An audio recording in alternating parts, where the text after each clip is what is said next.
guys, ayan, samahan nyo ako at gagawa tayo ng masarap na snack. Cheesy snack. So, gagawa tayo ng homemade cheese stick para hindi na tayo bibili. Kaya, samahan nyo ako.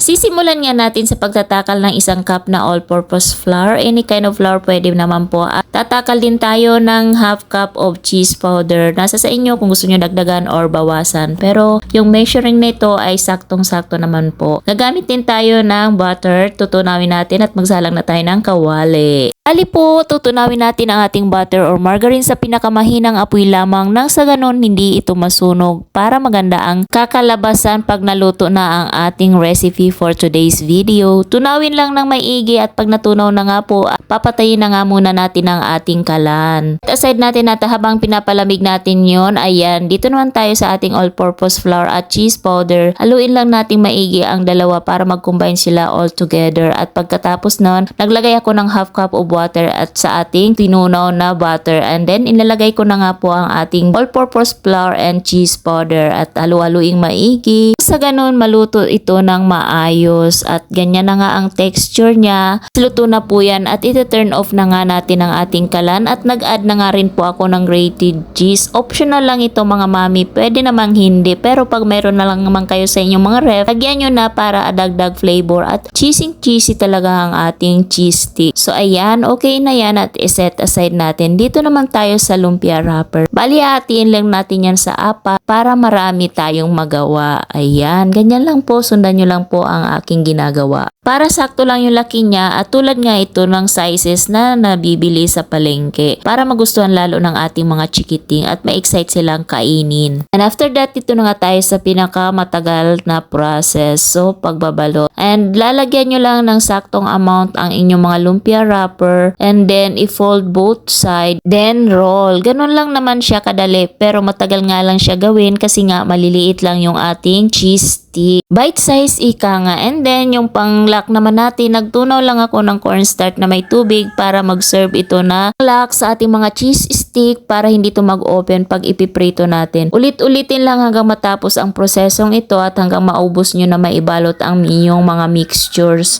Pwede nga rin itong pagkakitaan mga mami at napakaliit lang na puhunan. At syempre, tiyak patok na patok ito sa mga bata, of course.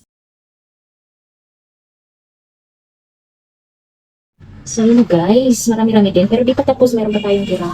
Kaya ito, piprito na natin. Marami na to. Kaya piprito na natin. O diba? So ganyan lang oh. Pwede pang negosyo. Patok ito sa mga bata guys. Ayan. So ayan.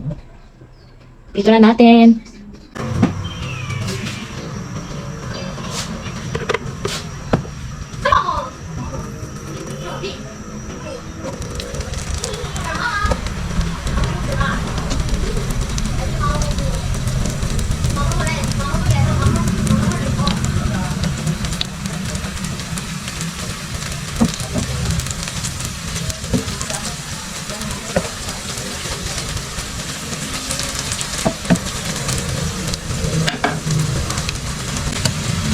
Ayan, luto na nga ang ating cheese stick. Ang ganda ng kulay niya guys. Dapat ganyan yung pagkaprito nyo, wag nyong susunugin at para maganda siya tingnan. At diba, sa kulay pa lang maiingganyo ka na at ma-attract na ang mga bata na kainin. At and of course, crispy cheesy stick talaga ito. Para ma-enjoy ng mga bata kainin ito, gagawan natin ng dipping sauce. Any kind of dipping sauce pwede naman, pero ayan, naglagay tayo ng ketchup at mayonnaise. Pinagalo ko lang silang dalawa. Perfect combination na yan at may enjoy na yan ng aking mga anak. That's it for today's video. Thank you for watching at kung nagustuhan nyo, please like and share. At sa mga hindi pa nakapag-subscribe sa aming YouTube channel at aming Facebook page, please subscribe and follow us also. Thank you. Bye. God bless us all. Tikman na natin yan.